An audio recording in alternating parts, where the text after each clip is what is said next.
혹시 만성 설사, 그냥 배탈이 좀 오래가네 하고 넘기신 적 없으세요? 근데요, 사실 그 뒤에는 의사들이 마치 탐정처럼 단서를 찾아가는 아주 정교한 과정이 숨어 있답니다. 오늘 그 진단 여정을 한번 같이 따라가 보면서 이 흔하지만 꽤 복잡한 문제의 실체를 명확하게 파헤쳐 볼게요. 자, 이 숫자 2,400만. 이게 무슨 숫자일까요? 바로 미국에서만 만성설사로 고통받는 사람들의 추정치입니다. 와, 정말 어마어마하죠? 이게 결코 남의 이야기가 아니라 바로 여러분이나 주변 사람이 겪고 있을 수 있는 아주 흔한 문제라는 뜻이에요. 자, 그렇다면 만성 설사가 정확히 뭘 의미하는 걸까요? 그냥 배탈이 좀 길어지는 거랑은 좀 달라요. 의학적으로 딱 정의를 내리자면 4주, 그러니까 한 달 이상 묽은 변이 계속되는 상태를 말하는 겁니다. 자, 그럼 이제 본격적으로 진단 과정, 그 첫 단계로 들어가 볼까요? 의사의 조사는요, 아주 간단해 보이지만 사실은 굉장히 중요한 몇 가지 질문으로 시작됩니다. 의사들이 진단을 시작할 때 진짜 가장 먼저 물어보는 질문 중 하나가 바로 이거예요. 혹시 굶으면, 그러니까 금식을 하면 설사가 좀 멈추나요? 이 질문 하나가 설사의 종류를 가르는 아주 결정적인 단서가 되거든요. 자, 여기가 정말 흥미로운 지점입니다.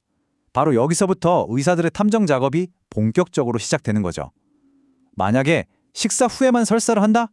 그러면 이건 섭취한 뭔가가 소화나 흡수가 잘 안 되는 이른바 삼투성일 가능성이 아주 높아요.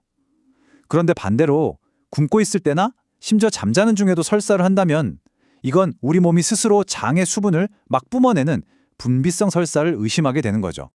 그럼 도대체 분비성 설사는 왜 생기는 걸까요? 가장 흔한 원인으로 두 가지를 꼽는데요. 하나는 담즙산 설사, 그리고 또 다른 하나는 현미경적 대장염이라는 거예요. 이름이 좀 어렵죠?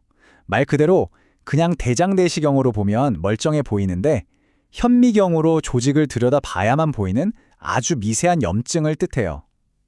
특히 담낭을 제거한 분이나 나이 드신 여성분이 새로 어떤 약을, 예를 들어 위산억제제 같은 걸 먹기 시작했다면 이 가능성을 더 꼼꼼하게 살펴봅니다. 자, 이제 기본적인 분류가 끝났으면 다음 단계로 넘어갑니다.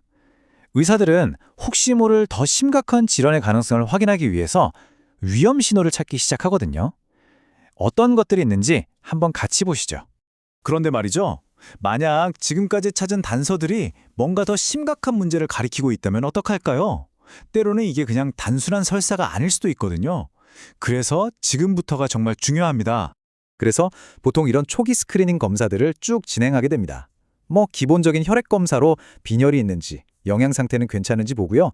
갑상선 기능에 문제는 없는지도 확인하고 또 대변 검사로 장에 진짜 염증이 있는 건 아닌지 체크해서 흔한 원인들을 하나씩 지워나가는 거죠. 그리고 그 중에서도 정말 아무리 강조해도 지나치지 않는 게 바로 이 셀리악병 검사입니다. 이게 뭐냐면 밀가루에 있는 글루텐이라는 성분에 우리 몸의 면역계가 이상 반응을 일으켜서 장을 손상시키는 자가 면역 질환이거든요. 이게 만성설사의 숨은 원인인 경우가 꽤 있어서 거의 모든 진료 지침에서 이건 꼭 검사해보세요 하고 공고하고 있습니다. 핵심은 바로 이겁니다. 지금 보시는 이 위험 신호들, 혈변이라든지 이유 없는 체중 감소, 빈혈 같은 것들이요. 만약 여기 있는 것들 중에 단 하나라도 해당된다? 그럼 이건 뭔가 더 정밀한 검사, 예를 들면 내시경 같은 걸 빨리 해봐야 한다는 신호입니다. 특히 이 조합은 정말 중요하게 봐야 하는데요. 만약 45세가 넘었는데 만성 설사가 있으면서 동시에 철결핍성 빈혈까지 있다? 이럴 경우에는 대장암의 가능성을 절대 놓치면 안 되기 때문에 반드시 대장내시경 검사를 받도록 권고하고 있습니다. 자, 이제 마지막 파트입니다. 이렇게 여러 검사를 통해 심각한 질환들을 하나씩 다 배제하고 났을 때 과연 우리에게 남는 가장 흔한 진단은 뭘까요? 정말 놀랍게도요, 온갖 검사를 다 했는데도 아무 이상이 없다는 결과가 나오는 경우가 대부분입니다. 이 그래프를 보시면 바로 알 수 있죠. 만성설사의 압도적인 원인, 거의 90%는 바로 설사형 과민성 대장증후군, 즉 IBS-D와 기능성 설사라는 진단이 내려집니다.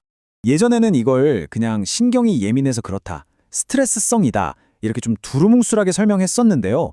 이제는 의학이 발전해서 장뇌 상호작용 장애라는 훨씬 정교한 개념으로 이해하고 있어요. 쉽게 말해서 우리 장과 뇌를 잇는 고속도로, 그 소통 회로에 뭔가 오작동이 생긴 거예요. 그래서 장이 너무 예민하게 반응하거나 뇌가 장에서 오는 신호를 잘못 해석하는 그런 상태를 말하는 거죠. 한 전문가의 말을 빌려보자면 이 IBS-D라는 건 사실 딱 한 가지 병이 아니라는 겁니다. 오히려 아직 우리가 정확한 검사법을 찾지 못했을 뿐 다양한 원인들이 모여서 비슷한 증상으로 나타나는 일종의 증후군에 가깝다는 거죠. 뭐 장의 운동 문제일 수도 있고 장내 미생물 환경의 불균형 혹은 미세한 면역 반응 같은 것들이 복합적으로 작용하는 거예요. 그래서 진단 과정이 보통 이렇게 흘러갑니다. 환자가 설사나 복통 같은 증상을 호소하면 의사는 기본적인 검사를 해서 다른 심각한 병이 있는지 확인하죠. 그리고 그 검사에서 셀리악병이나 염증성 장질환 같은 게 다 아니라고 나오면 그렇다면 이건 과민성 대장증후군이겠구나 하고 진단을 내리게 됩니다. 다른 걸 다 제외하고 남는 진단이라서 배제 진단이라고 부르기도 해요. 자, 그럼 이제 진단이 내려졌으니 어떻게 관리해야 할까요? 다행히 바로 약부터 쓰는 건 아니고요. 시도해 볼 수 있는 아주 효과적인 방법이 있습니다. 그게 바로 식단 조절. 즉, 내가 매일 먹는 음식을 관리하는 것부터 시작하는 거예요. 가장 대표적이고 효과적인 전략 중 하나가 바로 이 포드맵 식단이라는 건데요. 포드맵, 좀 생소하죠?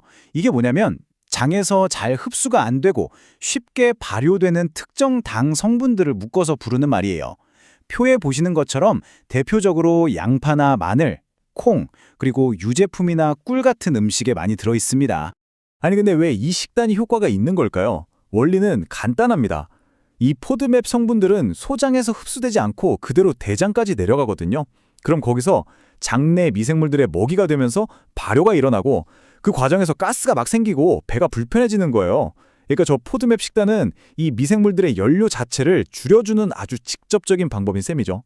결국 만성설사라는 건요, 단순히 장 하나만의 문제가 아닐 수 있다는 겁니다. 어쩌면 우리 몸의 복잡한 소통 시스템, 즉 장과 뇌를 잇는 그 연결이 살짝 어긋나서 보내는 신호일 수 있어요. 자, 한번 스스로에게 질문을 던져보세요. 혹시 당신의 장과 뇌는 지금 잘 소통하고 있나요? 오늘 이 이야기가 여러분의 건강을 새로운 관점에서 돌아보는 작은 계기가 되었으면 좋겠습니다.